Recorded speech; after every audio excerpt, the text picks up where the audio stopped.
Hey there, world. This is Kimberly and Connor here at Big Red SEO, here for our weekly recap.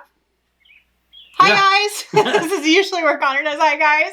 Hey. We're a little bit in the 11-ish time frame, but hey, we wanted to dive in. Hopefully you are having a great June so far, and that you enjoyed your weekend and so forth. I actually wanted to dive in and get a little bit technical because I had bounced around on 3 different websites last week, and some of them sell products, some of them sell service, some of them, one of them was a friend that was just like, hey, can you take a quick peek at my site? Is everything working great? This individual kind of like does things and then kind of takes a pause off, go gets a job, comes back and does things again, and then a pause off. And it's kind of interesting, in all 3 designs that I went on, there was issues with links, right? And so I wanted to tap into the brain of Connor as well as the genius side of things and have us kind of chat with you guys about like, what is it that you guys need to redo, or what is it that you need to do? It's very common for us to come across people that maybe they've decided to build their site on their own, which is not a bad thing, right? You do what you can do with the resources that you've got. And then all of a sudden they're ready to upgrade. They're ready to build more pages out, or they're ready for a redesign, or they're ready for some additional information, right? And what happens on the wayside, and some of the readers, listeners, those that are spending time with us, thanks for tuning in, replay or live. Sometimes what happens is you guys forget, or people forget, oh, I created a page. Was I supposed to do something to clean that page up?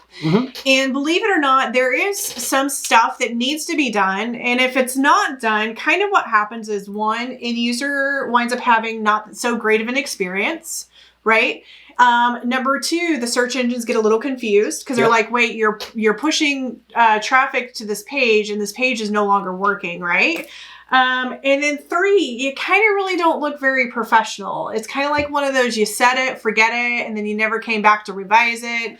And which kind of like dabbles into end user a little bit, search engine a little bit. But yeah, so Connor, if you could real quick talk about what is, in the general area, what is a URL redirection? Sure. So one of the main things that happen online, so you alluded to it, where somebody might remove a page or might remove a product or something like that, okay? And what gets generated is called a 404 error, or a page that doesn't exist. Those pages, they're dead ends for users. So a user can't go anywhere. You should have it branded. It should have a search field on there and all that kind of fun stuff. But the 301 redirect, what happens there, it's kind of like mail forwarding with the post office. Right. Where you're sent to a location and you're automatically sent to a different one. Right. So there's 2 ways of doing redirects. One is called a 301 redirect, or a 302, which is temporary. So 301 means it's permanent. I deleted this page. Now everything should be over here. 302 might be an event that you're doing. So a hot air balloon event is here, and now it's over here for this particular date. Once that event is over, everything will get redirected back to where it was. So really quickly, to break that up, like say that there was a hot air balloon for 2019, right? And you guys do the event, and then the page is no longer valid for 2019. Instead of leaving that, you could actually redirect to the new page for 2020. Yep. Is that what you're saying? Cool. Yep. So that would be a 302. Or not even new page for 2020, but you could have a page that's just talking about hot air balloon events. In general. And then for 2019, as the weekend comes up, here's the sign up form to sign up. Right. And then once that sign up form is filled or that event is over, send me back to the normal page without the ability to buy or anything else. Yeah, totally get it. I hate landing on event pages where it's still got a contact form, it's still got a pay form that I can still sign up, even though the event was 3 months ago. And it's like, well, why am I here? Really quickly, true confession, there was a workshop. I was researching for a specific workshop, and I was very intentional about who I wanted to do this workshop with.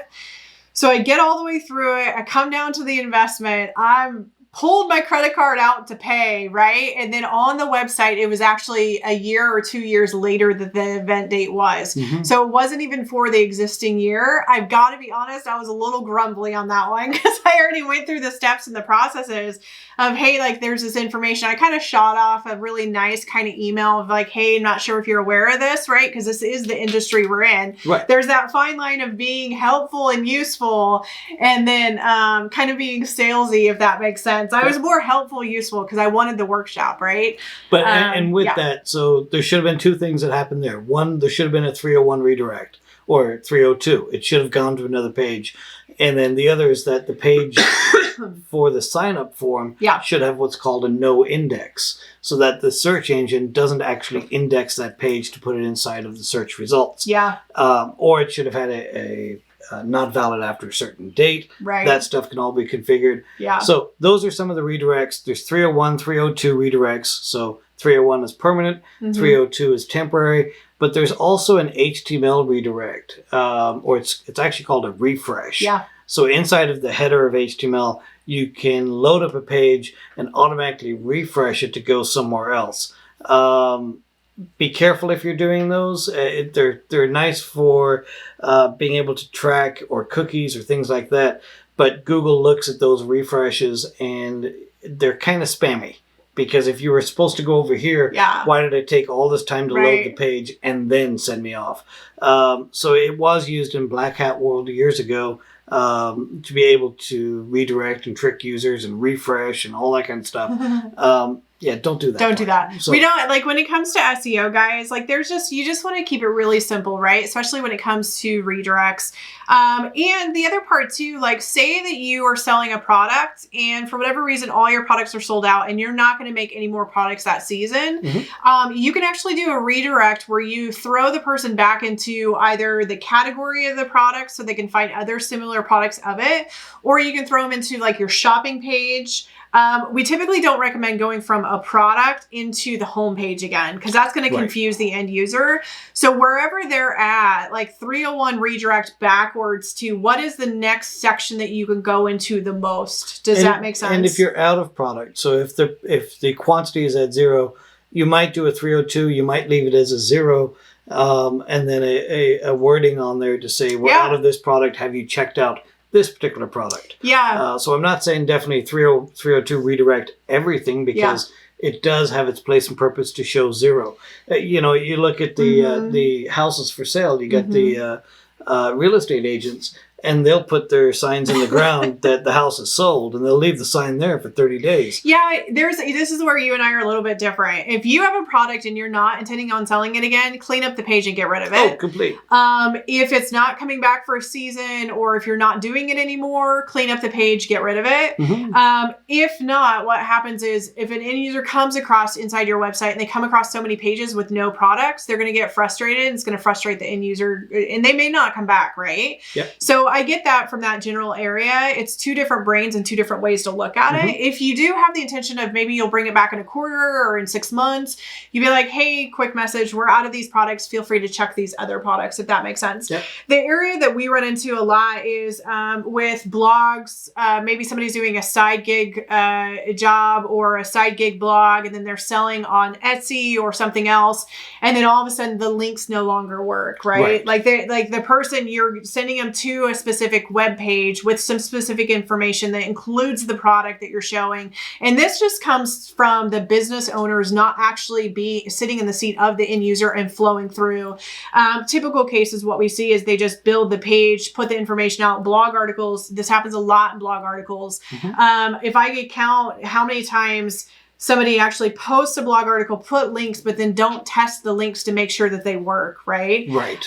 It can get really, really frustrating. So you just want to make sure when it comes to links that you test everything, review everything, verify everything, just because you wouldn't want that either, right? If somebody walked up to you in Walmart and it's supposed to be a greeter and they're just like, nobody's saying hello to you and there's no people in the store, you'd be like, what did I come for? Is the store even open? Right? So as soon as somebody sees one broken link, they automatically assume that there's going to be multiple following. Yep. And yeah, as you said, if the product is not coming back, then get rid of it. You don't need to be ranking for it. I had a client years ago. I had a client that sold musical instruments, and he also sold bagpipes. And I've been looking for... We have some creative I clients. do. I've got some crazy clients. But I've been looking for a set of practice bagpipes because, well, this is me. Yeah. Were you wearing your kilt whenever you were doing the search on the bagpipes? No. That would have been epic if you were. If he happened to be wearing his kilt while he was searching for bagpipes, that'd have been good. But the thing was that this guy specializes in, and I had found him through violins and mandolins and stuff like that, but he kept zero product inventory for bagpipes and all sorts of different musical instruments. Yeah. Because if somebody's searching for musical instruments, he wants to be the authority on it. But yet, the only thing he actually sells are violins. Right. So it did more to damage his reputation than it did to actually encourage other people on musical instruments. Right. Believe me, if I'm looking for bagpipes, there's no way I'm also looking for a violin, and vice versa. It just doesn't happen. So 301, 302s, the refreshes are on there, the 404 errors, get those all squared away. There's what's called the soft 404, and that's when someone does a search in your website for something and it can't find anything, and it returns back what's called a soft 404 error. Right. It's not a real error page. It's just I didn't find it. And there's some websites, they do these creative 404 page design pages. I'm like, why don't you just fix the site? Just fix the link instead of having to design to make it cool. So 404 errors are never cool, guys. Even if they offer some kind of design of something in the page, again, you're confusing the end user as they're going on a path to purchase, find information. And that's the thing. If you guys have been following us for a while, the whole purpose of having a website is the website is your business card virtually, right? You are there to tell people what you do, how you can serve them, what ways that you can impact them. Maybe something that you sell changes their life or could change their life, right? At no point is it your intention to have them come through the front door of your website and then all of a sudden get lost in a back alley and not know if they're north, south, east, or west, right? So you do need to take the due diligence of just kind of flowing through your own website, cleaning things up specifically. We traditionally see this issue, it almost gets accelerated quite a bit whenever people do a redesign, right? And here's some of the small areas that it happens. Say that for whatever reason, somebody sold bubblegum, right? And they did a page called bubblegum. And then they decide to do a relift. Maybe they've watched a couple of our awesome YouTube videos and we're like, hey, customize your pages based on whatever the product is. Maybe they have some blue bubblegum and some pink bubblegum, purple bubblegum, sparkly bubblegum. That's kind of a mouthful. Anyway, there's a lot of examples. But the key end is that on their new website, their page bubblegum might still be there, right? But maybe for whatever reason, they decided to take that main bubblegum page and put pink bubblegum instead. So they changed the title of the page to pink bubblegum, right? So then what happens is the old page title bubblegum is going to be a 404 error, right? Because it's no longer the old page slug. Yeah, the old page URL. Not necessarily the title. So the old page URL is gonna land on a 404 error, right? Because the page title is no longer the same. We see this happen a lot with maybe they have an about team page and then all of a sudden they call it about.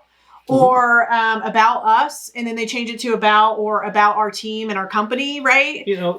We actually went through this, I think it was last year. Confession. So,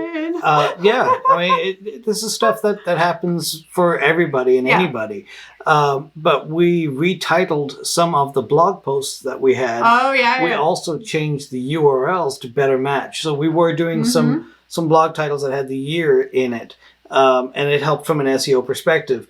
But the year actually wasn't relevant. And when we were redoing our audit, and we audit our website every 3 months, we were redoing an audit. Connor, let's just master confession. Connor audits it way sooner than 3 months. Yeah.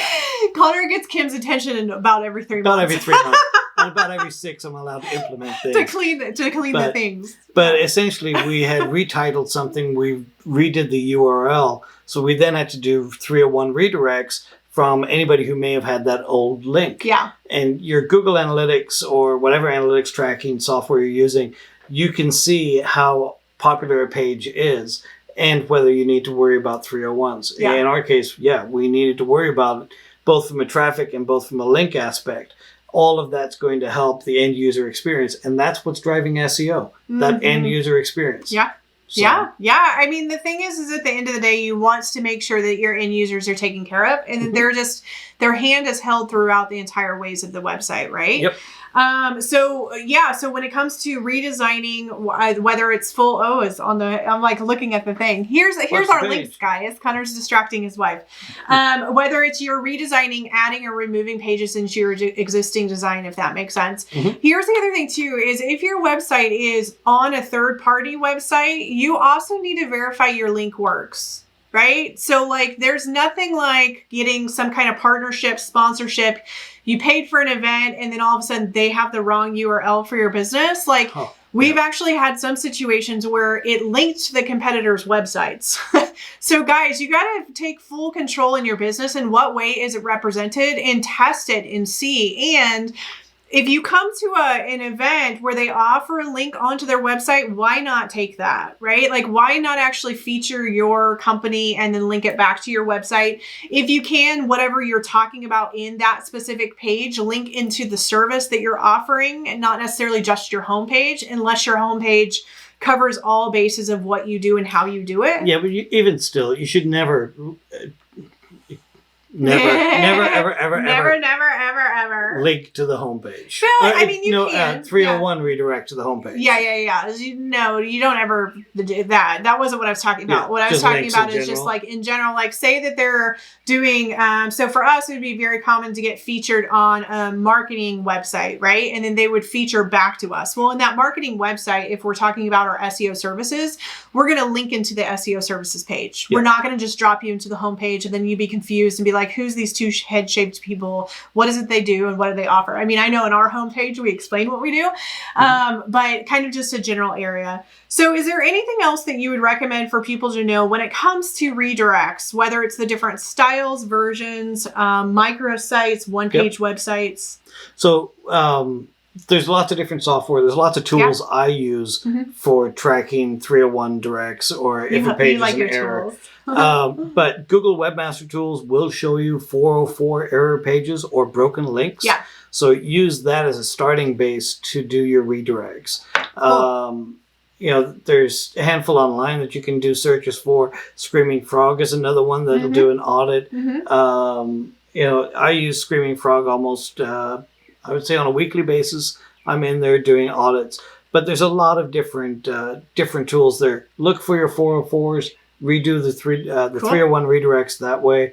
You can do them on Apache systems. You can do them on Microsoft IIS systems, whatever happens to be. They are different formats, so you will need to check and see what the format is you need to use. But, yeah. So it looks like we have Doris on here. Doris, thanks so much for joining in us. Hello. Hi, Oklahoma's good. And then we have Miriam Bland that joined us, just said here now. Hey, so, how are you? Yeah, super cool. Thanks so much for tuning in. We also have Michael Tracy. I'm not sure if he's still watching or not. I don't see a comment, but yeah, sometimes Facebook shows us who's live and who's watching, and sometimes they don't. So we just kind of roll with it. Okay, so David Fraser's in here. Cool. Hey, David. Thanks for tuning in, Tina was guys. on here too for a little bit. So Yay! Yay, cool. All really good people. Yeah. Okay, cool. So is there anything else that you would recommend people to know just in a general area when it comes to link paths? Specifically, is there any recommendations that you have? Say that they have a blog and they're trying to do internal links within the search engines of their pages. So it's very traditional that we tell people, hey, make sure that you link your services within individual pages and so forth. So can you tap on that for a bit? Did you draw a blank? Because the internal linking on the site. When you're talking on the links, you're talking about the number of words to link, the type of words to link, the stop words to link. Sorry, there's all sorts of ways to do this. It's cool. So what I want to do is high umbrella, because a lot of times business owners, people don't know necessarily that a link needs to be created within their websites to flow from the about page, maybe to the home page, to a services page, to a contact page. Yes. They don't know this. Yes. So let's touch base on it because there was a recent update that said something important. Yeah. So from all of the links end of things, every page that you have on the website should be linked unless you're running a marketing campaign specifically for an individual page. What we would call an orphan page. It's not linked to other things. Yeah. So all of those need links. When we look at a website in terms of navigation, a user should be able to find something within 3 clicks or less. Yep. So the links they're using from that aspect is, it's got to be in 3. So if you land on the home page, you've now got 2 shots. Right. Which is why we generally encourage people to land on an inside page, and then you can navigate a little bit deeper. But beyond that, I mean, I don't know where else you're going with it. So what else were you thinking? Carolina joined us. Hey, Carolina, hope you're doing good. Hello. Yeah, so I think that one thing that I always see with people and business owners, specifically small businesses, right? They create these pages and they do this information. They don't have a call to action towards the bottom of the website. And then what happens is they tell people to reach them, to contact them, but they don't put the phone number in there, or they don't link to the contact page.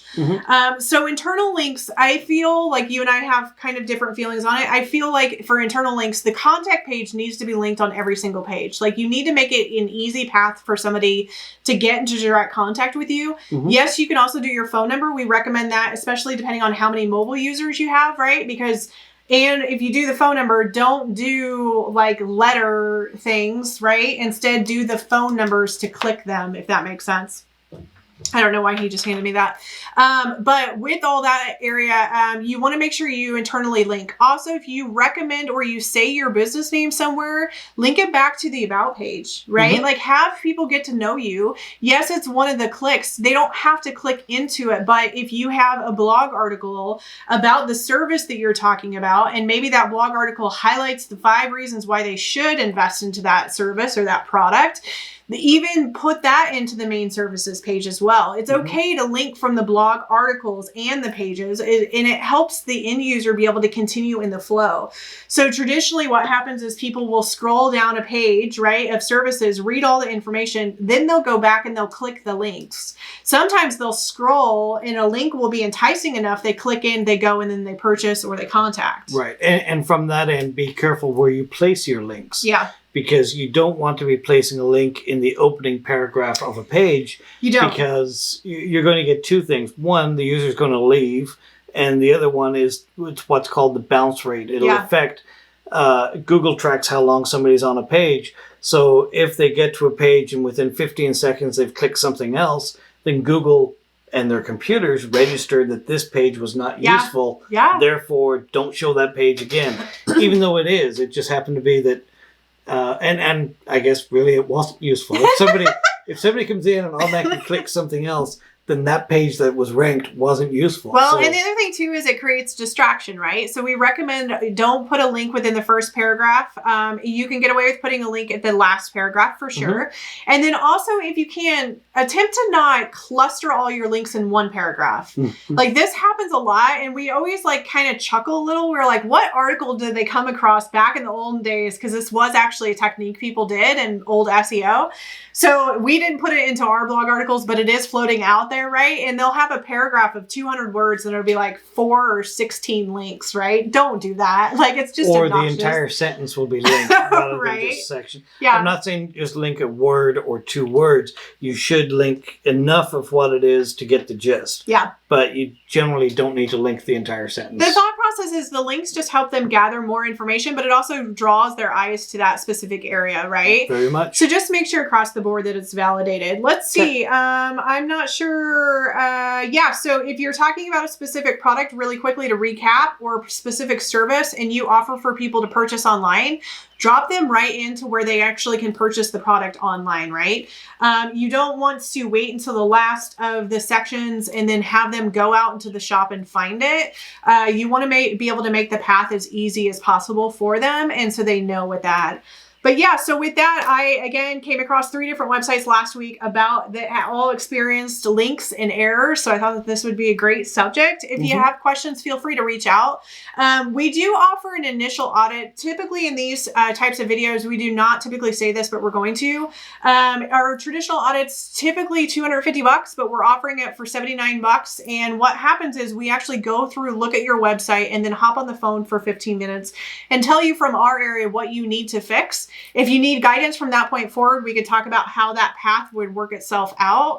However, this is a base entry audit that can kind of get you headed the right direction. So with all of that, so just so you guys know, I keep doing this because Kim has these bracelets and we have a glass desk, and every time she moves her hand and it comes down, I hear tink, tink, tink. Yeah, and you guys are probably hearing it too. Anyway, hope you guys have a great one. Thanks so much for tuning in, everybody. Enjoy the rest of your week and keep growing by leaps and bounds. And if you have any questions, let us know. Yeah, definitely. Cool. So the links on the page there, Facebook, Twitter, and then YouTube. You can go watch all of the older videos there also. Yeah, right? Cool. Anything else? That's it. That's it. Thanks, guys. We'll see you soon. All right, guys. Bye. Have a good day. Bye now.